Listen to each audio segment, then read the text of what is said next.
I messed up on Wednesday night and just and did Acts 24 when we were supposed to be doing 24 through 26, and so I thought, well, let's just split it. We'll do 2 chapters this morning, we'll do 2 chapters on Wednesday night, and when we would normally be finishing the book of Acts, and so we'll be back on track, but this will give us a little bit of time to focus a little bit more on what's going on in these chapters. And I want to spend some time just reading through the text. One of the best ways to approach a text like the book of Acts is to read it. It's a narrative. It was meant to be read in the way that Luke has written it as a history. And so we're going to read each chapter individually. We'll read chapter 25 and come back and discuss things that we see within this chapter, and then we'll go on to chapter 26 this morning. So let's begin this morning. If you open your Bibles to Acts chapter 25. Remember our context here, the Apostle Paul has been arrested. He has gone before Felix, the governor in Caesarea. Now, Felix has been removed from power because he historically was pretty much worthless as a governor, and he was married to King Agrippa's sister. That's why he was there, but he was not very good. So now Festus is the new governor, and that's where we pick up with Paul still in prison, and Festus is now the new governor over Judea. So in chapter 25, verse 1, it says, Festus, then having arrived in the province 3 days later, went up to Jerusalem from Caesarea. And the chief priests and the leading men of the Jews brought charges against Paul, and they were urging him, requesting a concession against Paul, that he might have him brought to Jerusalem, at the same time setting an ambush to kill him on the way. And Festus then answered that Paul was being kept in custody at Caesarea, and that he himself was about to leave shortly. Therefore, he said, let the influential men among you go there with me. And if there is anything wrong about the man, let them prosecute him. And after he had spent not more than 8 or 10 days among them, he went down to Caesarea, and on the next day he took his seat on the tribunal and ordered Paul to be brought in.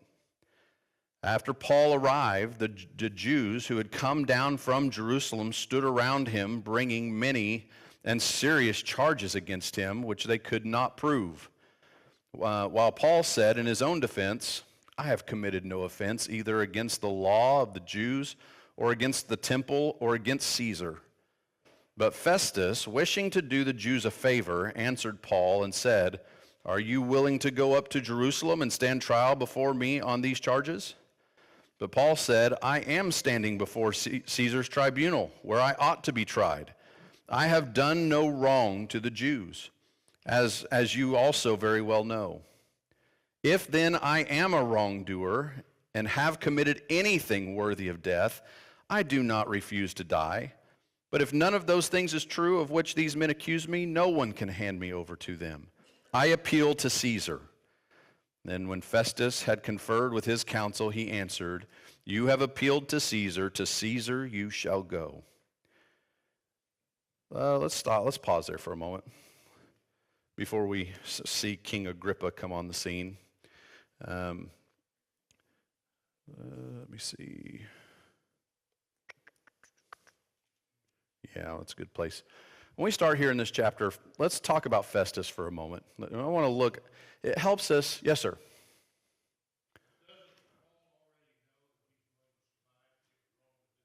Yes. Yeah, we saw that back in chapter 23 and verse 11. That's when Paul was given the promise from Jesus himself that you have testified of me here in Jerusalem, and so I am also going to have you testify of me in Rome. And so Paul knows that he's going to end up in Rome. He knows at this point, God has already told him he's going to be in Rome. So there's nothing that's going to happen that's going to keep Paul from going to Rome. Paul, however, and that's really the providence of God, the way God works many times is through the actions of men. And so it's through what's happening in these trials, and then the Apostle Paul even stating, okay, I appeal to Caesar. That's going to now be the catalyst that's going to get him to Rome. And so God is using all of that to make sure that it happens. From Festus, if we understand the people a little bit better, it helps us to understand what's going on and why it's happening the way it is. Festus was from a very prominent Roman family.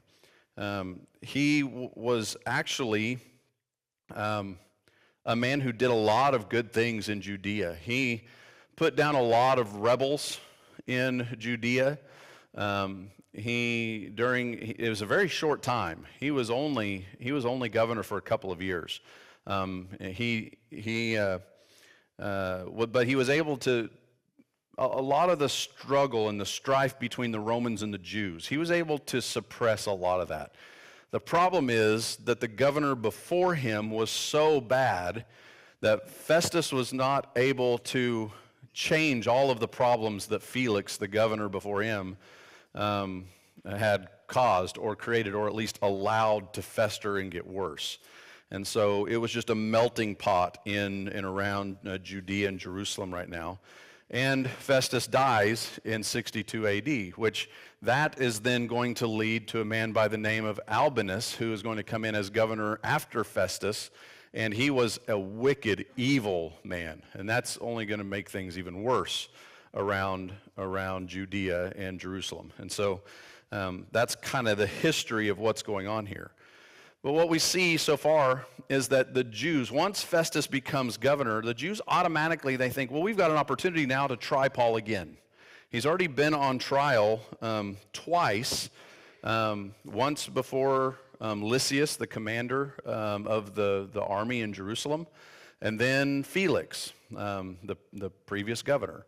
And so, but now they see another opportunity. Okay, here's a new governor, one that probably didn't know much about the Jewish customs or culture. We see that in Festus here, that he doesn't understand. He may never have even really known much about Jesus and what happened with Jesus. And so Festus seems to be, as we'll continue to see through the text, he's pretty ignorant to the issues of the Jews and the Christians and things that are happening here. But yet those are the people that he's here to rule over. And so the Jews ask Festus, they say, we want you to bring Paul down here to Jerusalem and to put Paul on trial again. We want to have our chance to accuse him again. Well, we see their motive behind it. Really, all they wanted to do was have another opportunity to ambush him and to kill him. They tried this already once and in chapter 23, and it didn't work. And so they are trying to do this again. Well, even though Festus doesn't know anything about the ambush, Festus, he lets them know. He says, first of all, I'm not going to be here in Jerusalem very long. He says, I'm about to go back to Caesarea myself. And so I'm not going to stay here and wait for Paul to come down here and do this. So he invites the Jews and says, you come with me. You come back to Caesarea. You present your case against him. I'll hear your case. And so they're at least going to get their opportunity to put Paul on trial again. And so this is Paul on trial number 3 as they come up to Caesarea, and we say up to. It is north of Jerusalem, so in our vernacular we say up to Caesarea. You notice in the text it says that they went down to Caesarea, and the reason for that is they viewed things. What would be the word? By elevation. Jerusalem was up on a mountain. It was up higher. And so you always went up to Jerusalem. Whether you were south or north or east or west of Jerusalem, you always went up to Jerusalem. But when you left Jerusalem, you always went down. So you went down to Caesarea. You went down to anywhere else. So that's the language of the Bible as they are describing all that. So they go down to Caesarea to present their case. Now the thing is Festus realizes right away that the only problem that they have with Paul is a religious problem. And we'll see that come up again here in just a moment. But it's a religious disagreement. And so if Festus does turn Paul over to the Jews, Paul's dead. they will immediately put Paul to death. They are trying to do everything they can. They feel like they're justified because they've accused Paul of defiling the temple. And the Roman Empire has given the Jews permission to put to death anyone who defiles their temple. And so that's their case they're trying to build on Paul to give them justification to kill him. But Paul, in his defense that he gave in chapter 24, he proved that I not only did not defile the temple, but I was cleansed and purified before I even went into the temple. And so he went above and beyond making sure that that didn't happen. And so we see again the genius of Paul. We've seen two things already. This is the genius of Paul, number 3. Paul is using these events to protect himself, but to further his cause in the way that he and God need them to work. And so Paul, he appeals to Caesar. Now, what we're going to see in just a moment is that Paul was almost ready to be released. Festus was going to release Paul. But appealing to Caesar is only something that a Roman citizen could do. Now, he's already done that. That was his genius number 2. When he declared, I'm a Roman citizen. He was about to be beaten, and he declared himself, he said, I'm a Roman citizen. And they could not beat a Roman citizen without being tried first. And so we see Paul using that. Paul also, in this appeal to Caesar, it's going to keep him from being released, because as soon as he was released, he would have been killed by the Jews. As soon as he was a free man, the Jews are going to swipe him up, and they're going to take him and they're going to kill him. So this is keeping Paul alive. Because Festus would have been required by law to send Paul to Rome when Paul, a Roman citizen, appeals to Caesar. I want my case to be heard before Caesar. And so because the governor could not make a decision on the case himself, then this appeal is made. Now, Festus is going to try to get King Agrippa to make a decision. And then possibly not send him to Caesar. That's what would have happened, but we'll see what's going to happen here with Agrippa. So at verse 13, it says, Now when several days had elapsed, King Agrippa and Bernice arrived at Caesarea and paid their respects to Festus. And while they were spending many days there, Festus laid Paul's case before the king, saying, There is a man who was left as a prisoner by Felix. And when I was at Jerusalem, the chief priests and the elders of the Jews brought charges against him, asking for a sentence of condemnation against him. I answered them that it is not the custom of the Romans to hand over any man before the accused meets his accuser face to face and has an opportunity to make his defense against the charges. So after they had assembled here, I did not delay, but on the next day took my seat on the tribunal and ordered the man to be brought before me. When the accusers stood up, they began bringing charges against him, not of such crimes as I was expecting, but they simply had points of disagreement with him about their own religion and about a dead man Jesus, whom Paul asserted to be alive. Being at a loss how to investigate such matters, I asked whether he was willing to go to Jerusalem and there stand trial on these matters. But when Paul appealed to be held in custody for the emperor's decision, I ordered him to be kept in custody until I send him to Caesar. Then Agrippa said to Festus, I would also like to hear the man myself. Tomorrow, he said, you shall hear him. So, verse 23, on the next day, when Agrippa came together with Bernice amid great pomp and entered the auditorium, accompanied by the commanders and the prominent men of the city, at the command of Festus, Paul was brought in. And Festus said, King Agrippa, and all you gentlemen here present with us, you see this man about whom all the people of the Jews appealed to me, both at Jerusalem and here, loudly declaring that he ought not to live any longer. But I found that he had committed nothing worthy of death. And since he himself appealed to the emperor, I decided to send him. Yet I have nothing definite about him to write to my lord. Therefore I have brought him before you all, and especially before you, King Agrippa, so that after the investigation has taken place, I might have something to write. For it seems absurd to me in sending a prisoner not to indicate also the charges against him. So you see how empty the accusations are against Paul. Here are Roman governors. This is their job. This is what they do every day. And he has heard everything there is against Paul, and now Festus, the governor, he's like, I really don't want to send Paul to Rome because Caesar is going to be upset with me because it's going to look like there's no reason to send Paul to Rome. And so he has brought in all of the most important people in the area, and they're all Roman, and he's having, this is going to be a council of the most noble Romans in the area. And Paul is now going to stand before them and speak to them and give his story to them.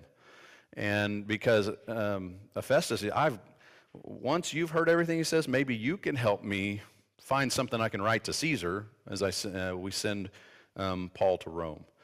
And so, King Agrippa, we see him come on the scene. This is King Agrippa II. King Agrippa I was the son of Herod Agrippa, who was the son of Herod the Great. And so, he's the great-grandson of Herod the Great. Herod the Great was the Herod that put all of the male children to death when he was trying to kill Jesus back in Luke chapter 1. And so this family has maintained. Remember, we went back to our study of the intertestamental period, when it'd be the 400 years between the Old and New Testament. And we learned about the Herods, where they came from. There was a family, they're actually Edomite, and they came into power in Jerusalem. There were two brothers. One was Herod, he and his brother. His brother was taken captive by enemies. Herod fled to Rome, and the emperor in Rome then sent Herod back with an army to recapture Jerusalem, and Herod became king. That was Herod the Great. And so that's the history of the Herods, and that's this line. They have continued to just generation after generation to remain as known as king of this part of the Roman Empire. And so King Agrippa, he was 17 years old when his father died.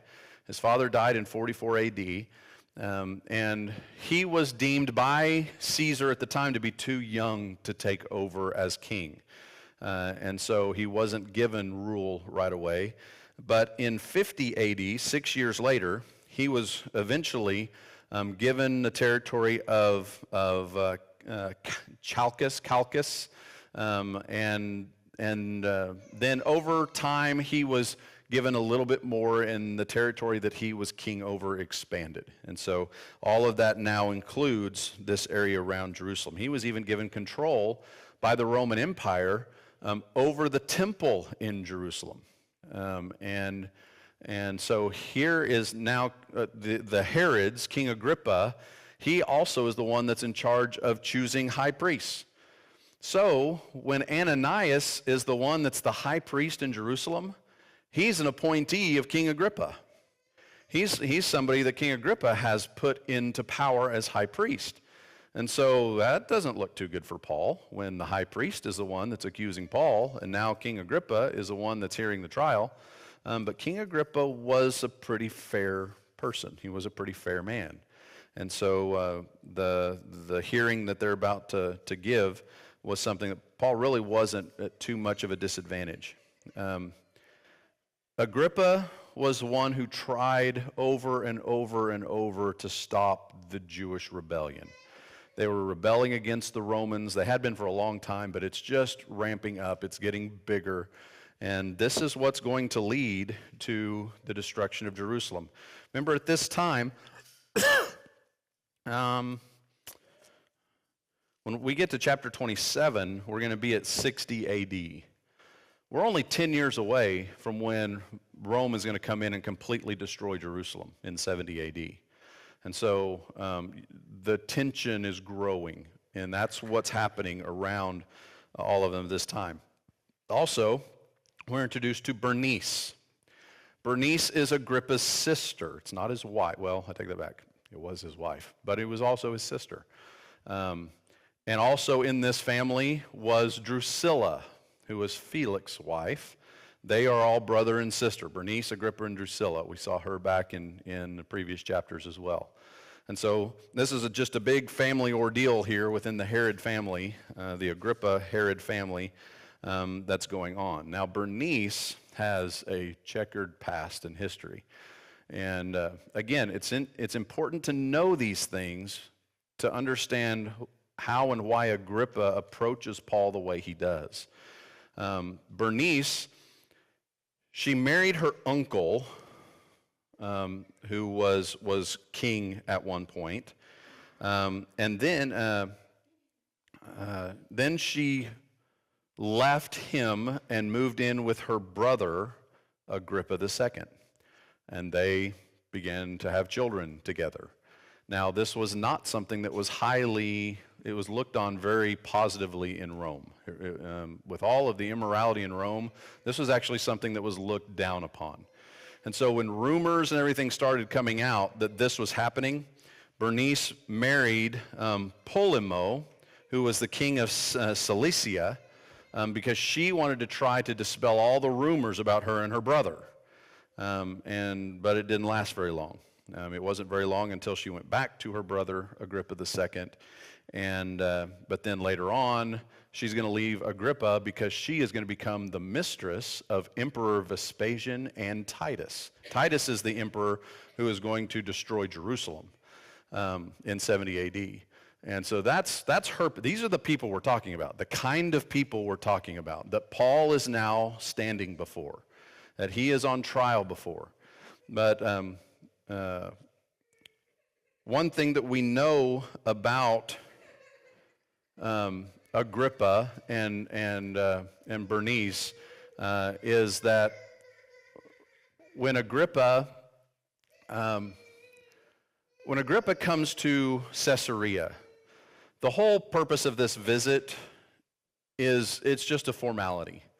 There's a brand new governor that's been appointed, and so now the king is coming to pay his respects. That's all this trip was really about.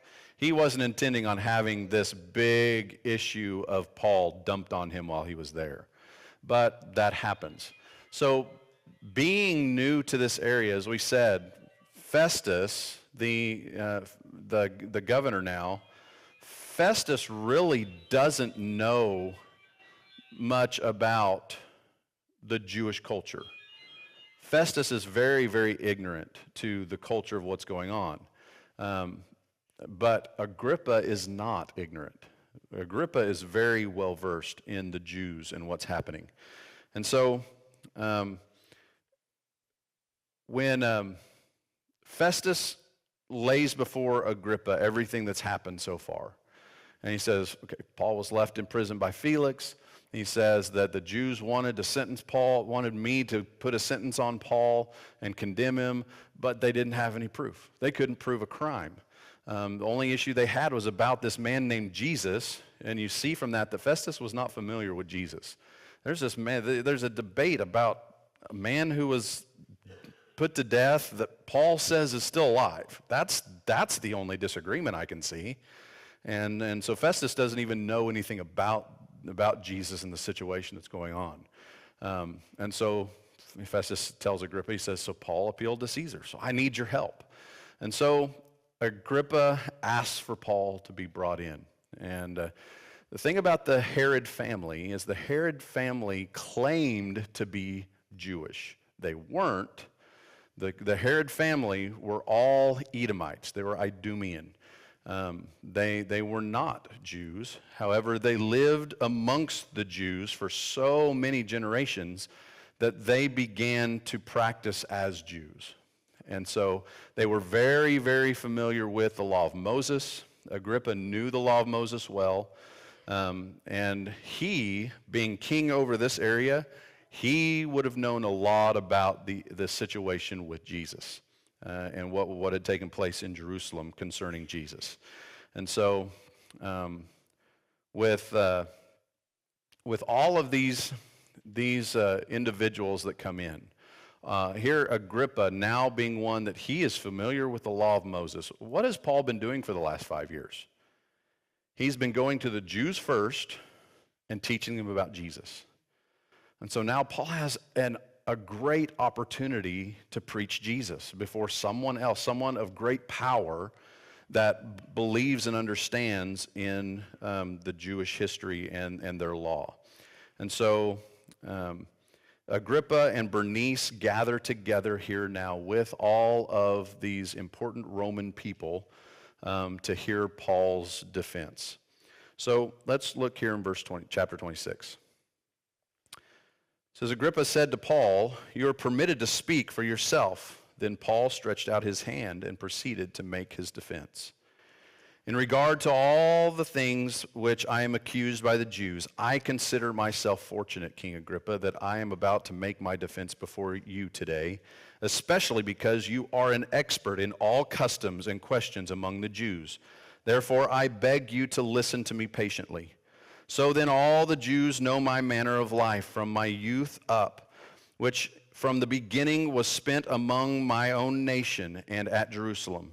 And since they have known about me for a long time, they are willing to testify that I lived as a Pharisee according to the strictest sect of our religion. And now I am standing trial for the hope of the promise made by God to our fathers, the promise to which our 12 tribes hope to attain as they earnestly serve God night and day. And for this hope, O king, I am being accused by the Jews. Why is it to consider incredible among you people if God does raise the dead? So then I thought to myself that I had to do many things hostile to the name of Jesus of Nazareth. And this is just what I did in Jerusalem. Not only did I lock up many of the saints in prisons, having received authority from the chief priests, but also when they were being put to death, I cast my vote against them. What Paul's going to do is he's going to continue to go down through this. Then he's going to go into his conversion story.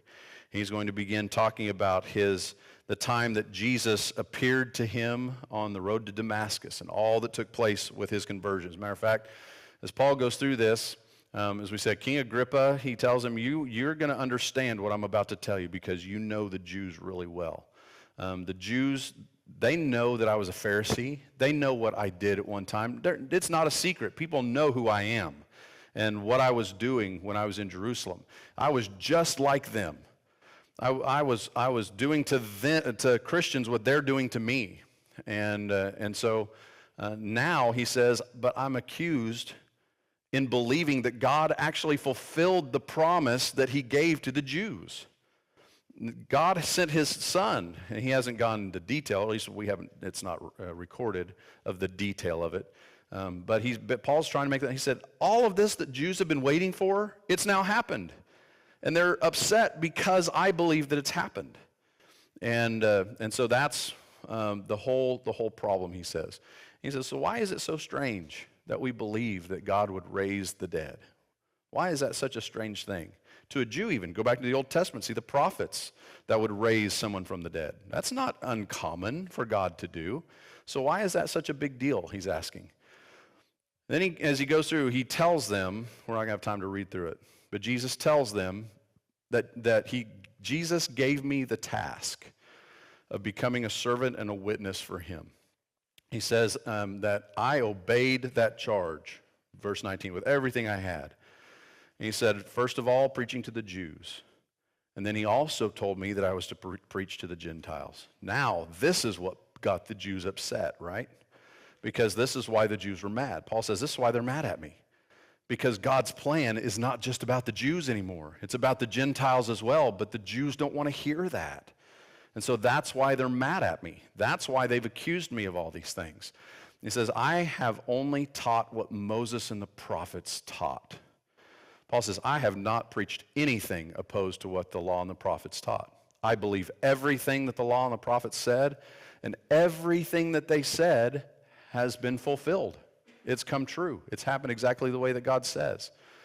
If you drop down to verse 24, here we see Festus. He looks at Paul, and he thinks Paul has lost his mind. He thinks Paul is insane. This tells us Festus doesn't have a clue about the Jews, about Jehovah God, about Jesus, about any of this. Festus, he's hearing this as just a crazy story. But Agrippa, on the other hand, is more familiar with what's going on. Agrippa, he's probably looking at Festus right now going, Festus, be quiet, because you don't know what's happening here. And but Agrippa does. Yeah, Jen?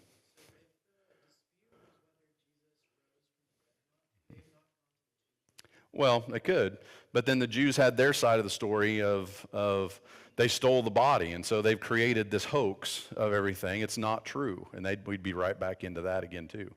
And so, but you're right, the empty tomb is definite evidence for Paul, because they never could prove what happened to the body.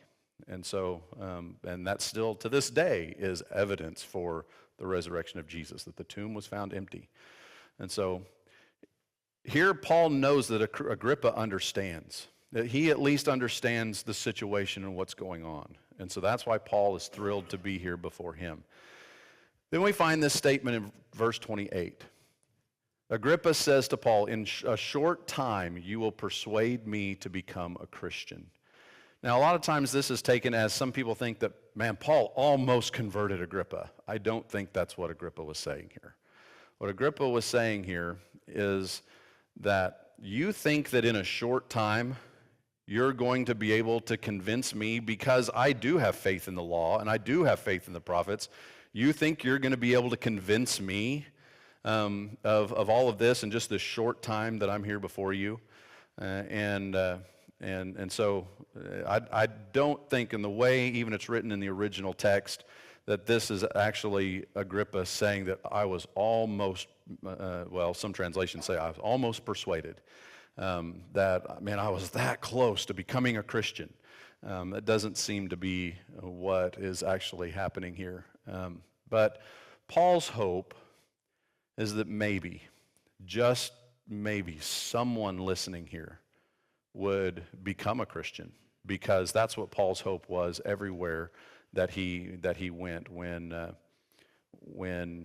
he was preaching the gospel. Now, Agrippa and Bernice and Festus, they all get together with all of these big wigs around Caesarea, and they discuss what needs to happen. What do we need to do with Paul? And they all decide he's appealed to Caesar. As a matter of fact, in verse 32, Agrippa said to Festus, this man might have been set free if he had not appealed to Caesar. So Paul, they knew he was innocent. But Paul said, I want to go before Caesar. And that all automatically made it binding by Roman law. He has to go. Whether we find him innocent or guilty, Paul has to go to Caesar. So now they're trying to figure out, what are we going to tell Caesar when we send Paul to him. But when we get to chapter 27 now, which we'll look on Wednesday night, Paul now is going to be headed to Rome, finally. It's something he has desired and longed for years, to go to Rome. And now he's going to be making his way there. Hopefully you understand a little bit about the people that are here in these chapters, and that gives you a little bit better insight as to what's happening and why it's happening in the situation that Paul's dealing with. So we'll look at chapter 27 and 28 on Wednesday night.